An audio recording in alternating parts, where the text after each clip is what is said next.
ನಮಸ್ಕಾರ ಸ್ನೇಹಿತರೆ. ಒತ್ತಡ ಎನ್ನುವುದು ಇಂದಿನ ಜೀವನದ ಒಂದು ಭಾಗವಾಗಿದೆ. ಆದರೆ ಅದನ್ನು ನಿರ್ವಹಿಸುವುದು ಹೇಗೆ? ಇಂದು ನಾನು ನಿಮಗೆ ಒತ್ತಡವನ್ನು ಕಡಿಮೆ ಮಾಡಲು ಸಹಾಯ ಮಾಡುವ ಕೆಲವು ಸರಳ ಟಿಪ್ಸ್ ಗಳನ್ನು ಹಂಚಿಕೊಳ್ಳುತ್ತೇನೆ. ಮೊದಲನೆಯದಾಗಿ ಆಳವಾಗಿ ಉಸಿರಾಡಿ. ದಿನಕ್ಕೆ ಕನಿಷ್ಠ 10 ನಿಮಿಷಗಳ ಕಾಲ ಆಳವಾದ ಉಸಿರಾಟದ ಅಭ್ಯಾಸಗಳನ್ನು ಮಾಡಿ. ಇದು ನಿಮ್ಮ ಮನಸ್ಸನ್ನು ಶಾಂತಗೊಳಿಸುತ್ತದೆ. ಎರಡನೆಯದಾಗಿ ನಿಯಮಿತವಾಗಿ ವ್ಯಾಯಾಮ ಮಾಡಿ. ವ್ಯಾಯಾಮವು ಒತ್ತಡ ಹಾರ್ಮೋನ್ಗಳನ್ನು ಕಡಿಮೆ ಮಾಡುತ್ತದೆ ಮತ್ತು ಮೆದುಳಿನಲ್ಲಿ ಸುಖಕರ ರಾಸಾಯನಿಕಗಳನ್ನು ಬಿಡುಗಡೆ ಮಾಡುತ್ತದೆ. ಮೂರನೆಯದಾಗಿ ಸಾಕಷ್ಟು ನಿದ್ರೆ ಪಡೆಯಿರಿ. ಕಡಿಮೆ ನಿದ್ರೆ ಒತ್ತಡವನ್ನು ಹೆಚ್ಚಿಸುತ್ತದೆ.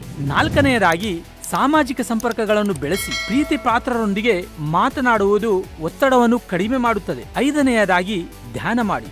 ಧ್ಯಾನವು ಮನಸ್ಸನ್ನು ಶಾಂತಗೊಳಿಸುತ್ತದೆ ಮತ್ತು ಏಕಾಗ್ರತೆಯನ್ನು ಹೆಚ್ಚಿಸುತ್ತದೆ. ನೆನಪಿಡಿ, ಒತ್ತಡವನ್ನು ನಿರ್ವಹಿಸುವುದು ಒಂದು ಕೌಶಲ್ಯ. ಈ ತಂತ್ರಗಳನ್ನು ಅಭ್ಯಾಸ ಮಾಡುವುದರಿಂದ ನೀವು ನಿಮ್ಮ ಜೀವನದಲ್ಲಿ ಒತ್ತಡವನ್ನು ಉತ್ತಮವಾಗಿ ನಿಯಂತ್ರಿಸಬಹುದು ಮತ್ತು ಹೆಚ್ಚು ಸಂತೋಷದಾಯಕ ಆರೋಗ್ಯಕರ ಜೀವನವನ್ನು ಜೀವಿಸಬಹುದು. ಧನ್ಯವಾದ.